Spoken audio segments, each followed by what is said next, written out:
อันนี้เป็นป้ายเนาะสวนสาธารณะมิตรภาพลาวเวียดนามเนาะเป็นป้ายทางข้างทางเข้าบ้านดงคายอันนี้เพิ่นก็ฮักสร้างสำเร็จเนาะสร้างสำเร็จป้ายบักใหญ่สิพาเข้าไปดูข้างในว่าเพิ่นเฮ็ดจังไดกันเนี่ยทางหน้าก็มีการวางแสดงขายเครื่อง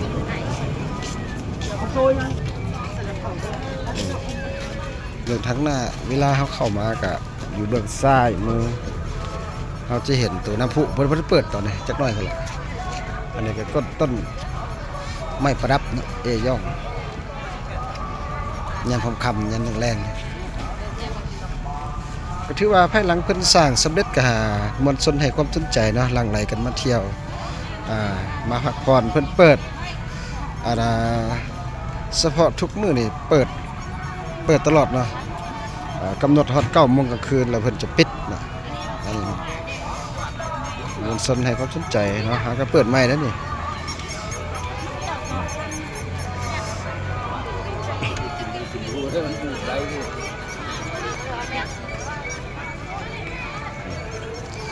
ผู้ใดได้มา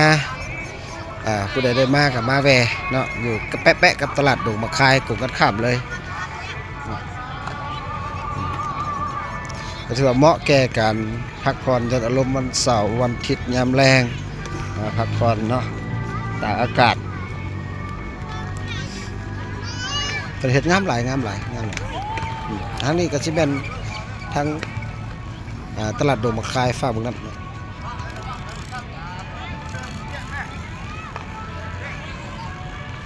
ตอนนี้เพิ่นก็เฮ็ดเดินปูกะโลหรือยังดีทางแน่อันนี้ก็สิเป็นรูปลุงโฮจิมินห์กับประธานไกรสอนพรหมวิหารของพวกเขาเนาะสัญลักษณ์ว่าอันนี้เป็นความผูกพันกัน2ไอ้น้องแบบพิเศษที่ว่าผู้นำของเคารพฮักของพวกเขาเนาะ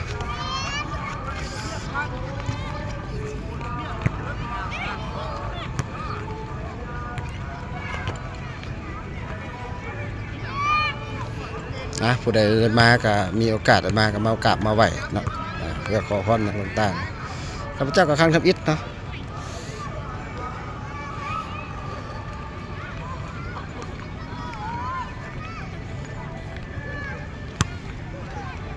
เพิ่นสัญลักษณ์ด้วยหินเนาะ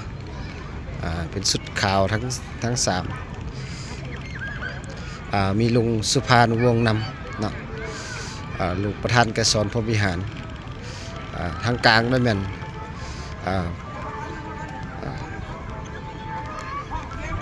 ลุงโฮ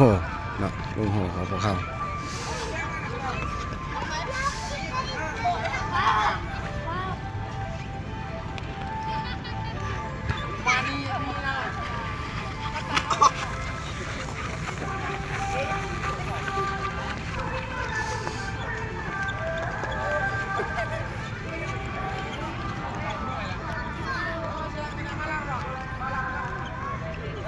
ทั้งหัวก็จะมีถึงสัญลักษณ์ธงเวียดนามและก็ธงลาวของเขา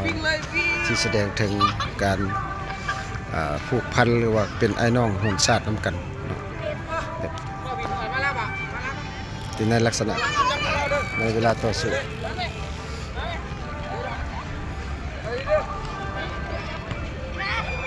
สำหรับเบื้องขวาเพิ่นก็ตกแต่ง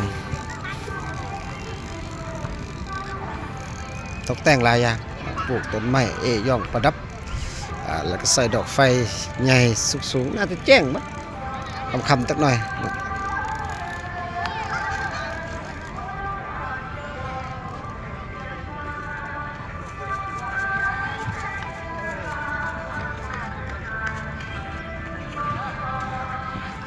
ทางหลังนี้ก็จะมี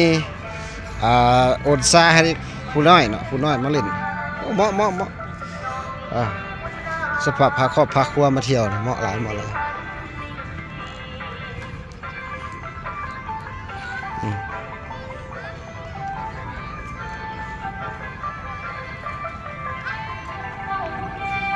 ันนี้ทั้งหลังเนาะเป็นสัญลักษณ์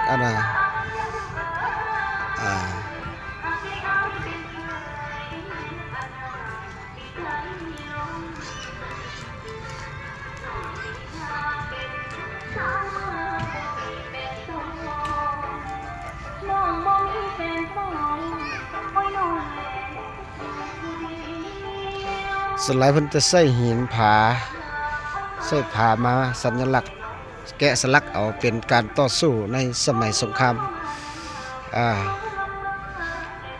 ในเวลานั้นเนาะทั้งทหารเวียดนามและทหาร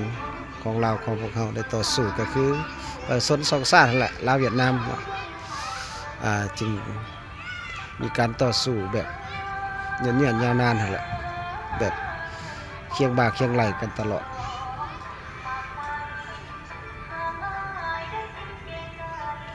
อันนี้เพิ่นก็ส่วนหลายก็สิภาพปลูกต้นไม้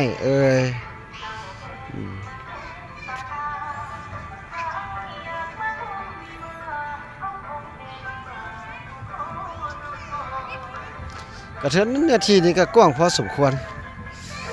กว้างพอสมควร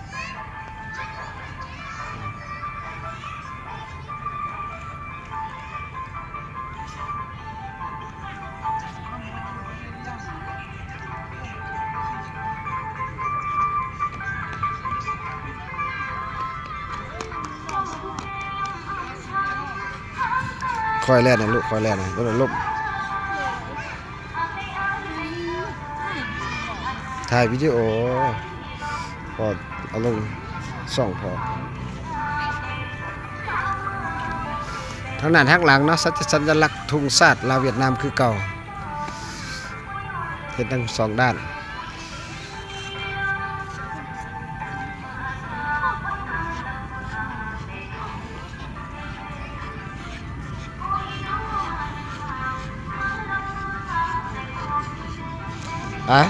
ส่วนนะบรรดาท่าน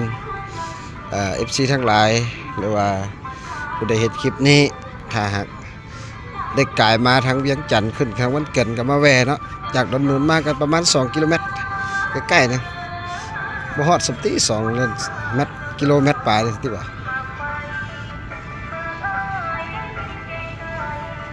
อันนี้มนต์สนเนาะบ่ทันค่ำคักค่ำมันก็สิแห่งหลายกว่านี้ภาพรวมงามเด้อ